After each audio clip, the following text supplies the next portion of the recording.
Hey there friends, on today's video I am going to show you how to turn off the auto lock feature on your screen so that it remains on at all times. It's a neat feature to have in certain circumstances. All right, let's get started.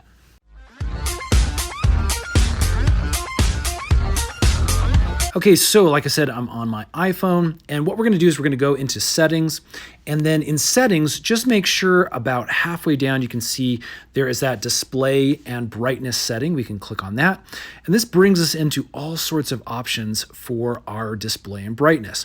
Now what we're looking for is that little auto lock feature that's right here down about halfway. I'm going to click on that, and as you can see we have multiple different options.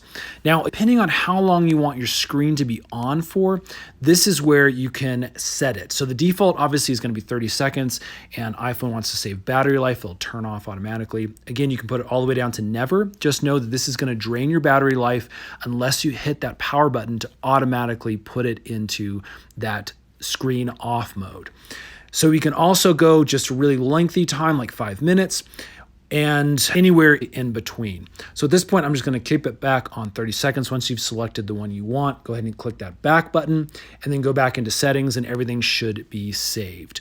All right, hopefully that helps. I use this all the time if I'm trying to look at recipes online and I don't want my phone to turn off, and other informational items like that that just require me to continually look at the screen. Friends, if this has helped, hit that thumbs up button. Stay tuned, we're making a ton more iPhone tutorials. Those are coming up soon. Subscribe, and we'll see you again on the next one.